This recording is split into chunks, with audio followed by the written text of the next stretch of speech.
யார் இந்த Velu Nachiyar? Prime minister Narendra மோடியிலருந்து டிவிகே தலைவர் விஜய் வரைக்கும் பார்த்தோம் அப்படின்னா, இவங்கள வந்து பெருமையா பேசுறாங்க. இவங்களுடைய பர்த் ஆனிவர்சரி அன்னைக்கு வந்து ஒரு பெரிய ஒரு ட்ரிபியூட் ஒண்ணு பண்றாங்க. ஸோ அப்படி என்னதான் பண்ணிட்டாங்க அப்படின்னு பார்த்தோம் அப்படின்னா, வேலு நாச்சியார் இவங்க வந்து பார்த்தோம்னா, நம்ம சவுத் இந்தியால பொறுத்தவரைக்கும் தமிழ்நாட்ல இவங்க தான் ஃபர்ஸ்ட்டு விமன் ஃப்ரீடம் ஃபைட்டர் அப்படின்னு வந்து சொல்றாங்க. குறிப்பா வந்து தமிழ்நாட்ல வீரமங்கை அப்படின்னு வந்து இவங்களுக்கு ஒரு பேர் இருக்கு. ஸோ இவங்க வந்து எப்போ பொறக்குறாங்க அப்படின்னு பார்த்தோம்னா 1730 அப்போ தான் வந்து பொறக்குறாங்க. So John 3 1730. ஸோ 1796 அதாவது ஒரு 66 வயது வரைக்கும் இவங்க வந்து வாழுறாங்க. ஸோ என்ன பண்ணாங்க அப்படின்னு பார்த்தோம்னா, இவங்க வந்து ஒரு விமன் வாரியர் அப்படின்னே சொல்லலாம்.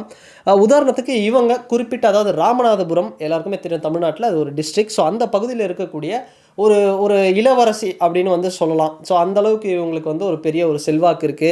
ஸோ அந்த பக்கத்தில இருக்கக்கூடிய சிவகங்கை டிஸ்ட்ரிக்ட்ல இருக்கக்கூடிய ஒரு அரசர் அதாவது ஒரு சின்ன ஒரு கிங்டம் இருக்கக்கூடிய ஒருத்தர தான் வந்து இவங்க வந்து கல்யாணம் பண்றாங்க. ஸோ அதுக்கப்புறம் என்ன ஆகுதுன்னா, பிரிட்டிஷை எதிர்த்து வந்து இவங்க சண்டை போட ஒரு சூழல் வருது. அந்த டைம்ல இவங்களுடைய ஹஸ்பண்ட் வந்து இறந்து பிரிட்டிஷார்களால் வந்து கொல்லப்படுறாங்க. அதுக்கப்புறம் இவங்க வந்து கொஞ்சமும் தயங்காம என்ன பண்றாங்க அப்படின்னா, எதிர்த்து வந்து சண்டை போடுறாங்க. அங்க ஏன்னா இவங்க வந்து மார்ஷியல் ஆர்ட்ஸ் அதாவது தற்காப்பு கலைகள்ல சிலம்பம் இது மாதிரியான தற்காப்பு கலைகள்ல ரொம்பவே கை தேர்ந்தவர்களா இருக்கிறாங்க. ஸோ அதனால வந்து பிரிட்டிஷை எதிர்த்து வந்து ஒரு பயங்கரமா வந்து சண்டை போடுறாங்க. அங்க இருக்கக்கூடிய குறிப்பா இவங்க வந்து ரொம்ப படிச்சவங்க. நெறைய மொழிகள் வந்து இவங்களுக்கு தெரியும். ஃப்ரெஞ்சு, தமிழ், உருது இது மாதிரியான மொழிகளும் வந்து இவங்களுக்கு வந்து நல்ல புலமை. அது மட்டும் இல்லாம அங்க இருக்கக்கூடிய அந்த பெல்ட்ல இருக்கக்கூடிய பெண்கள், குறிப்பா வந்து பெண்களுக்கு வந்து அந்த வார் டெக்னிக்ஸ் அதாவது அந்த ஆர்மியில எதிர்த்து எப்படி சண்டை போடுறது, அந்த போர்க்களத்தில எப்படி சண்டை போடுறது, நெறைய மார்ஷியல் ஆர்ட்ஸ் அவங்களலாம் வந்து ஒரு ஒரு வாரியர்ஸா வந்து உருவாக்குறாங்க. அங்க இருக்கக்கூடிய பெண்கள. ஸோ அதனால தான் இவங்களுக்கு வந்து வீரமங்கை அப்படிங்கிற ஒரு பேரும் இருக்கு. ஸோ அந்த மாதிரி ஒரு வீரமங்கையா தான் வந்து இவங்க சண்டை போட்டுட்டு இருக்கிறாங்க. குறிப்பா அந்த வார் டாக்டிக்ஸ்ல இவங்க என்ன பண்றாங்க அப்படின்னா, அந்த நாட்டு வெடிகுண்டு இருக்கு பார்த்தீங்களா? இது மாதிரியான விஷயங்கள்லாம் எப்படி வந்து பிரிட்டிஷுக்கு எதிரா வந்து நம்ம எப்படி யூஸ் பண்ணி நம்ம சக்சஸ் பண்றது, அது மாதிரியான விஷயங்களெல்லாம் வந்து போர்க்களத்துல வந்து கையாளுறாங்க. ஸோ இதையும் தாண்டி மருது பாண்டியர்கள், அதாவது மருது பிரதர்ஸ் அப்படின்னு சொல்லுவாங்க. சின்ன மருது, பெரிய மருதுன்னு. ஸோ இவங்களுடைய வரலாறு அப்படிங்கிறது ரொம்ப பெருசு.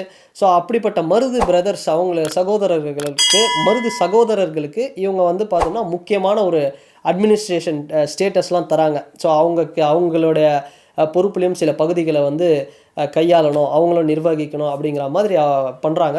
அப்புறம் ஹைதர் அலி அவருடைய வந்து கை கோர்த்து ஒரு அலையன்ஸ் ஃபார்ம் பண்ணி பிரிட்டிஷார வந்து எதிர்த்து சண்டை போடுறாங்க. தன் வாழ்நாள் முழுக்க வந்து போர்க்களத்தில வந்து ஒரு வீரமங்கையா தன்னுடைய கணவனை இழந்தும் வந்து ஒரு பெரிய அளவுல நின்னு சண்டை போட்டு ஒரு ஒரு சக்சஸ் வந்து காமிச்சாங்க. ஸோ இந்த இடத்துல என்ன அப்படின்னு பார்த்தோம் அப்படின்னா, நெறைய கருத்துக்கள் இருக்கு. இப்போ கர்நாடகால பார்த்தோம் அப்படின்னா, இல்ல எங்க ஸ்டேட்ல வந்து அவங்க வந்து ஒருத்தர் சொல்லுவாங்க. இவங்க தான் முதல் பெண் வாரியர். அவங்க தான் ஃபர்ஸ்ட் விமன் ஃப்ரீடம் ஃபைட்டர் அப்படின்னு சொல்லுவாங்க. கேரளால அப்படி ஒண்ணு இருக்கு. அப்புறம் நார்த் இந்தியால வந்து பார்த்தோம் அப்படின்னா, அங்க வந்து ஒருத்தவங்கள சொல்லுவாங்க. ஸோ இது மாதிரி ஸ்டேட்டுக்கு ஸ்டேட் வந்து இப்போ ஆந்திரா நெறைய ஸ்டேட்டுக்கு ஸ்டேட் வந்து இது மாதிரி வந்து இருக்கு. ஸோ ஒரு மிக்ஸ்டான ஒரு ஒப்பீனியனா தான் இருக்கு. ஸோ அதனால தமிழ்நாடு பொறுத்தவரைக்கும் நம்ம வந்து சொல்ற ஒரு விஷயம், ஸோ வீரமங்கை வேலு நாச்சியார் அவர்கள் தான் வந்து ஃபர்ஸ்ட்டு விமன் ஃப்ரீடம் ஃபைட்டர் அப்படின்னு சொல்றாங்க. ஸோ இது வந்து நெறைய மிக்ஸ்ட் ஆஃப் ஒப்பீனியன்ஸ் இருந்தாலும், ஸோ இது ஒன் ஆஃப் த ஃபேக்ட் ஒரு உண்மையும் கூட. ஸோ அதனால இவங்க வந்து ஒரு மிகப்பெரிய வீரமங்கை.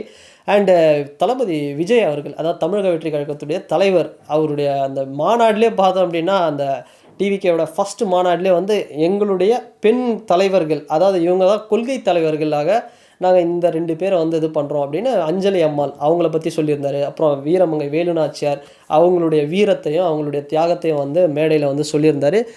இப்ப கூட நம்ம இந்த டிவிகே உடைய கட்சியுடைய அந்த பேனர்ஸ்லலாம் பார்த்தோம் அப்படின்னா, அவங்களுடைய ஃபோட்டோ அப்படிங்கிறது இருக்கும். ஸோ வேலு நாச்சியார் அவங்களுடைய ஃபோட்டோ அப்படிங்கிறது. ஸோ அதனால கொள்கை தலைவரா தான் வந்து விஜய் அவர்களும் பார்க்குறாரு. ஸோ இன்னைக்கு இந்த பர்த்டே டைம்ல ஒரு பெரிய லெவல்ல ஒரு ட்வீட்டும் போட்டிருக்காரு. வாழ்த்தும் தெரிவிச்சிருக்கிறாரு. ஜென்ரலா அவர் மேல ஒரு விமர்சனமும் இருக்கு. என்ன அப்படின்னா, வீட்ட விட்டு வெளிய வரமாட்றாரு. பனையூர் பண்ணையார் அப்படிங்கிற மாதிரிலாம் வந்து சொல்றாங்க. ஸோ அது வந்து பார்த்தோம் அப்படின்னா ஒரு தனி மேட்ரு. ஸோ அதுக்கு வந்து நான் தனியாவே ஒரு வீடியோ வந்து போடுறேன். பட் இதில அவர் என்ன சொல்லியிருந்தார் அப்படின்னா, இப்போ ரீசென்ட்டா இந்த அண்ணா யூனிவர்சிட்டி இஷ்யூ இது மாதிரி நெறைய விஷயங்கள்லாம் இருக்கு. ஸோ அதில வந்து தமிழ்நாட்ல பெண்களுக்கு வந்து பெரிய அளவுல வந்து பாதுகாப்பு இல்ல அப்படிங்கிறதுனால, ஸோ நம்ம வந்து பெண்களுடைய பாதுகாப்ப மேலும் வந்து வலுப்படுத்தணும். ஸோ அதனால இந்த டைம்ல வீரமங்கை வேலு நாச்சியார் அவர்கள வந்து நம்ம ஒரு மரியாதை செலுத்தி பெண்களுக்கு ஒரு மிகப்பெரிய பாதுகாப்பு அரணை வந்து தமிழ்நாட்டில் அமைக்கணும் அப்படிங்கிற மாதிரி ஒரு ஒரு எப்படி சொல்கிறது, ஒரு முன்மொழி, ஒரு சபதம் மாதிரி வந்து சொல்கிறாரு அவங்க ஃபோட்டோவுக்கு ஒரு மலர் தூவி. ஸோ அந்தளவுக்கு டிவிகேவும் சரி, எல்லா கட்சிகளும் சரி, ஒரு பெரிய அளவில் வியந்து போற்றக்கூடிய ஒரு பெண் தலைவர், ஒரு வாரியர், உமன் ஃப்ரீடம் ஃபைட்டர் அப்படின்னே வந்து வீரமங்கை வேலு நாச்சியார் அவர்களை வந்து சொல்லலாம். ஸோ அண்ட் ஃபைனலி இந்த கான்டென்ட் பொறுத்த வரைக்கும் ஸோ முடிஞ்ச அளவுக்கு சின்னதாக ஒரு கிறிஸ்பாக வந்து சில விஷயங்கள் வந்து ஷேர் பண்ணணும் அப்படின்றதுக்காக இந்த ஒரு வீடியோ. அண்ட் இந்த வீடியோ பற்றின உங்களுடைய கருத்துக்கள் என்ன அப்படிங்கிறது இந்த கமெண்ட் செக்ஷனில் பதிவிடுங்க. அண்ட் இந்த வீடியோ உங்களுக்கு பிடிச்சிருந்தா மறக்காமல் ஷேர் பண்ணுங்கள், சப்ஸ்கிரைப் பண்ணுங்கள், லைக் பண்ணுங்கள், கமெண்ட் பண்ணுங்கள். அண்ட் வேறு ஒரு வீடியோவில் வேறு ஒரு கான்டென்ட்டில் நான் உங்களை பார்க்குறேன். பாய்.